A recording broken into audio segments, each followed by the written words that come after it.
Fala galera, eu sou o Léo e essa é uma aula introdutória sobre química inorgânica. Eu vou começar com o conceito de química. Química é a ciência que estuda a matéria. Mas o que é a matéria? Acho que a maioria de vocês já sabe, né? Mas uma cadeira de madeira é da matéria madeira. Um copo de plástico é de plástico. Mas antes de entrar nos pormenores da química, a gente tem que ter na cabeça algumas grandezas que são muito importantes. A massa, por exemplo, tem a ver com a inércia e é medida em quilogramas. É basicamente a gente chama no popular de peso das coisas, sabe? Tipo, um saco de arroz de 5 quilos. Então, isso é a massa. Já o volume mede o espaço que o corpo ocupa no espaço. É medido em metros cúbicos, que é equivalente a 1000 litros. E a densidade é a grandeza que relaciona a massa com o volume, e é medida em quilogramas por metros cúbicos ou gramas por centímetros cúbicos. Para que serve essa densidade? Serve para a gente saber, por exemplo, como vão reagir ao interagirem corpos diferentes. Vou te dar um exemplo. Imagina um balde cheio de água em que eu vou colocar uma rolha e uma bola de bilhar. Obviamente, a bola de bilhar vai afundar e a rolha vai flutuar. Mas por quê? Muito simples, porque a rolha tem uma densidade menor que a da água.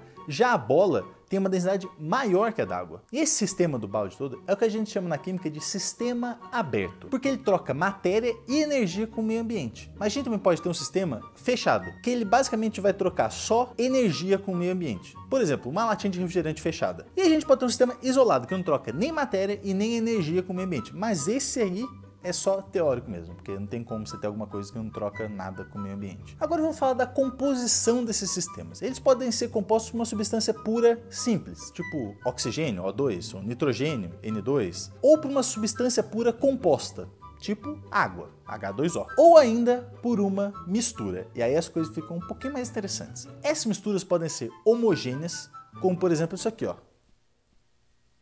O ar, porque tem vários gases aqui, nitrogênio, oxigênio, gás carbônico, só que você vê uma coisa com uma fase só, uma coisa monofásica, ou seja, uma mistura homogênea. Ou uma mistura heterogênea, como por exemplo água e óleo, em que você consegue ver claramente as duas fases na mistura. E caso a gente tenha uma mistura, a gente tem alguns processos que a gente pode fazer para separar substâncias que compõem essa mistura. O processo mais simples, que eu acho que todo mundo conhece, é a filtração, que é basicamente como você faz café. Você pega, põe o pó de café num filtro ali, e aquele filtro está ali para evitar que o pó de café passe para a bebida final. E é basicamente isso que você faz para separar uma mistura. Você pega um papel filtro que vai reter uma parte da mistura ali, e a outra parte vai cair ali embaixo como se fosse o café. Outro processo a ser utilizado é a decantação, que pode servir para tanto uma mistura como água e óleo, certo? Que se você mistura ali, mistura.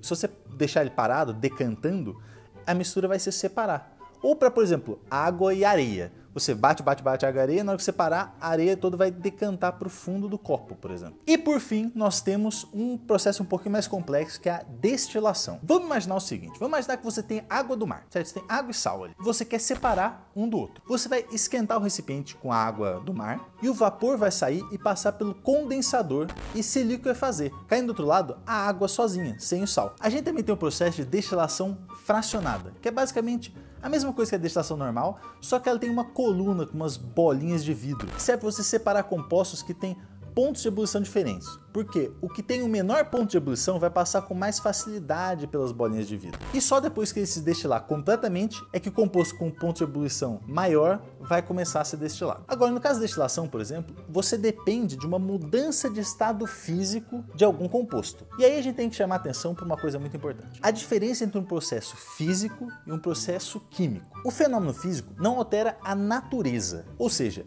a água, se eu ponho no congelador e ela vira gelo, ela ainda continua sendo água. Agora, se eu vou fazer um churrasco, ponho carvão, jogo álcool ali em cima e taco fogo, aquele álcool ali não vai voltar a ser álcool, ele não é mais álcool, ele vai queimar, virar gás carbônico e tal. Ou seja, a água virar gelo é um processo físico. Agora, o álcool pegar fogo e tal, isso é um processo químico, porque você altera a natureza do álcool. E é por isso que quando você vai mudar o estado de uma matéria, você fala que vai mudar o estado físico da matéria. E os processos de mudança de estado físico que ocorrem com aquecimento, ou seja, absorção de calor, são chamados de endotérmicos. Como é o caso da fusão, que é a mudança de sólido para líquido, da vaporização, que é de líquido para vapor, e da sublimação, que é de sólido para vapor direto. Já os processos que ocorrem com resfriamento ou liberação de calor são chamados de exotérmicos. É o que ocorre, por exemplo, na condensação ou liquefação, que é de vapor para líquido, na solidificação, que é se tornar sólido, certo? E na ressublimação, que é o contrário da sublimação. Agora a gente tem que ficar atento às mudanças de temperatura durante essas mudanças de estado físico.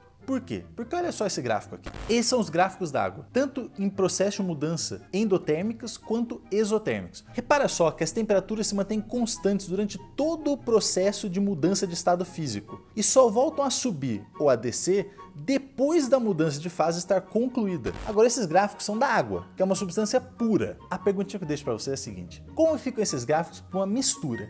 E por que eles ficam assim? É isso, galera. Espero que vocês tenham gostado do vídeo. Eu deixo vocês com um grande beijo, um abraço e eu fui.